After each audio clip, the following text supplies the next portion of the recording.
Adakah membaca Yasin pada malam Jumat itu bid'ah seperti yang diamalkan kebanyakan masyarakat di Malaysia? Baca Yasin malam Jumat itu bid'ah. Kenapa bid'ah? Karena tidak pernah dilakukan Nabi. Pernah Nabi baca Yasin malam Jumat? Pernah Nabi baca Yasin malam Jumat? Orang bila dikatakan begitu, awak dari mana? Dari Masjid Muaz bin Jabal. Ada apa? Baca Yasin. Baca Yasin malam Jumat itu bid'ah lah. Nabi kan tak pernah buat. Apa? Awak kata kami bid'ah? Dia pun marah, tapi dalam hati, iya juga ya. Jangan-jangan bid'ah. Pertama, marah. Yang kedua, iya juga. Yang ketiga, dia pula membid'ahkan orang esok hari. Itulah bahayanya bila orang tak tahu dalil. Sekarang saya tanya, baca Yasin malam Jumat itu bid'ah apa tidak? Bid'ah kan? Tapi tak pernah dibuat Nabi. Semua yang tak pernah dibuat Nabi bid'ah. Pernah tak Nabi tunjukkan saya mana dalil Nabi baca Yasin malam Jumat? Pernah tak dibuat Nabi? Tak pernah. Kalau gitu bid'ah. Dah banyak yang ragu kan? Sunnah itu ada 3. Yang pertama qaul, cakap. Yang kedua fi'il, perbuatan. Yang ketiga takrir, Nabi diam. Diamnya Nabi setuju, itu juga sunnah. Nah, tentang masalah membaca Yasin, memang perbuatan dia tidak ada. Tak pernah dia mengkhususkan baca Yasin malam Jumat, tak ada. Tapi ucapan dia, nih saya bacakan. Man qara'a Yasin fi lailatin, sesiapa yang membaca surah Yasin pada suatu malam, asbaha maghfuran lah, waktu subuhnya dia sudah diampunkan Allah. Saya ulang sekali lagi. Man qara'a Yasin fi lailatin, siapa yang baca surah Yasin pada suatu malam, asbaha maghfuran lah, subuhnya dia sudah diampunkan Allah. Malam Jumat itu malam apa tidak? Malam. Nabi kan mengatakan siapa yang baca Yasin pada suatu malam. Malam apa? Nabi tak sebut malam apa. Malam Isnin, malam Selasa, malam Rabu, malam Kamis, malam Jumat. Mestinya tiap malam. Tapi kerana ia tidak sanggup tiap malam, dia baca malam Jumat. Kerana Sayyidul Ayyam, dia pilih satu malam.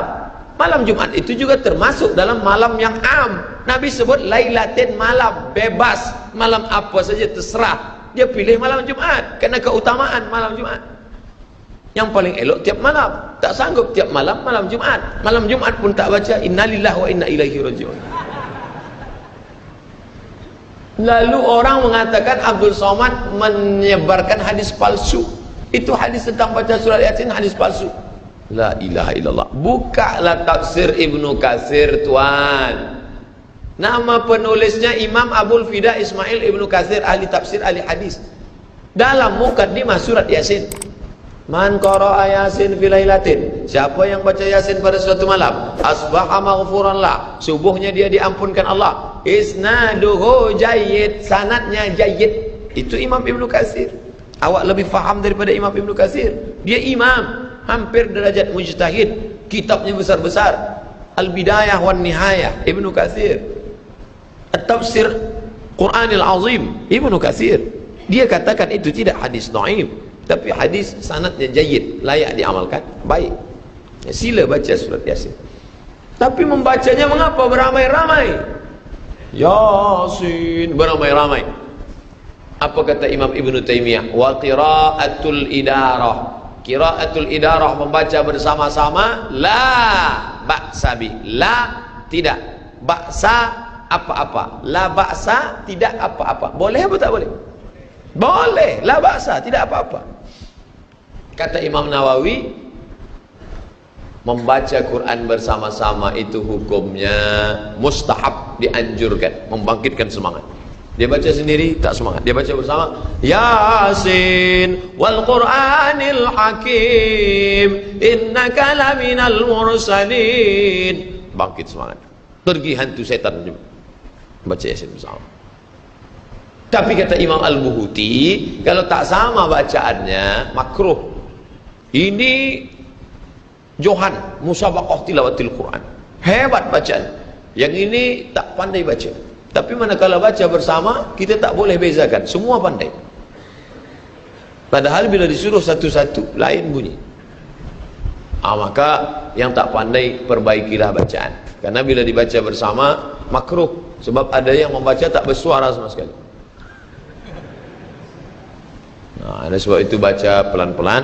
Nanti setelah sama tajwidnya, tahsin, baca. Tilawah, tahsin, tadabbur, 3T. Tilawah, baca. Tahsin, perbaiki bacaan, tajwid. Tadabbur, renungkan makna isi. Baca tarjamah, baik. 10. Sampai berapa Ustaz? 13. 10. Ketika haid, maaf, bolehkah perempuan masuk masjid?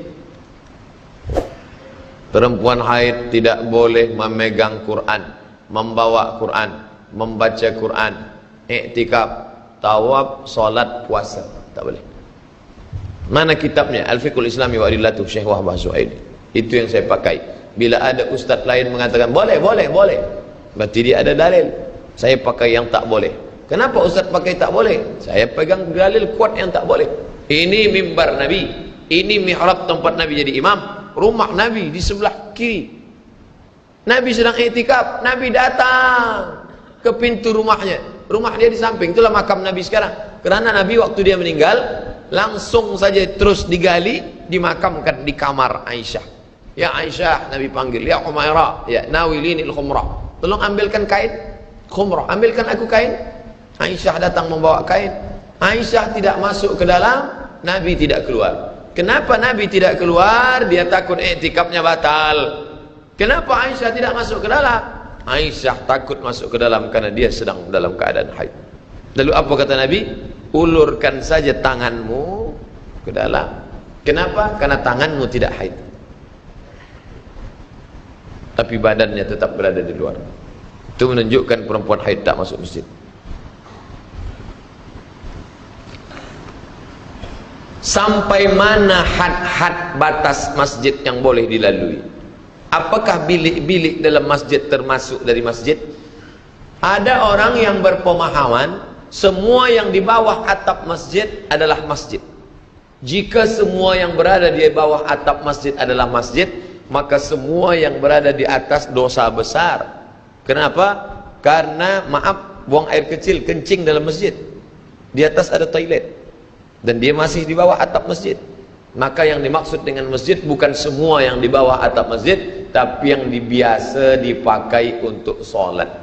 Lalu masjid Muaz bin Jabal ni, mana yang masjid itu? Nih, yang biasa dipakai, kaca ke dalam ni.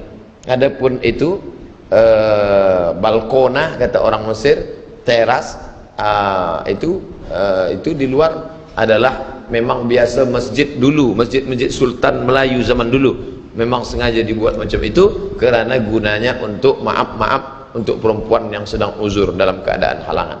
Tapi mohon maaf, bukan saya cakap tuan dalam keadaan uzur, maknanya kerana kita sedang penuh sekarang, melimpah ruah sampai keluar. Tapi artinya yang dimaksud dengan masjid tempat yang biasa solat berjamaah zuhur, asar, maghrib, hanya sebatas ini saja. Yang luar itu, maka itu adalah tempat yang dibolehkan. Bila dalam keadaan ada perempuan haid berhalangan, dia dengarkan tausiah, tazkirah, tapi ada pengeras suara, mikrofon, dengar suara dari luar, atau ada television untuk pandang, tengok, dengar suara kajian ustaz. 11. Sah atau tidak kalau solat mengangkat kedua kaki ketika sujud? Macam mana mengangkat kaki sujud? Bila sujud, kedua ujung kaki ke lantai, tapi ikhtilaf antara mazhab Syafi'i dengan Hambali. Mazhab Syafi'i, kedua kakinya dilebarkan. Ini kaki, kedua kaki lebar. Ujung kaki, ini, kedua kaki lebar. Sedangkan mazhab Hambali kedua kaki rapat.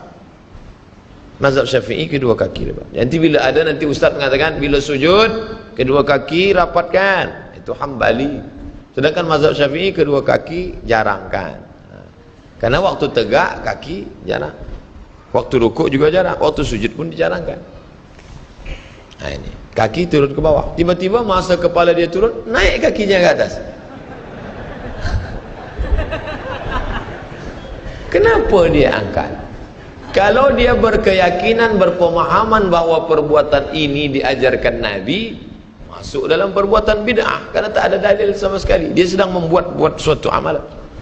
Kalau dia tidak tahu, jahil, kita bagi tahu, jangan lagi engkau buat.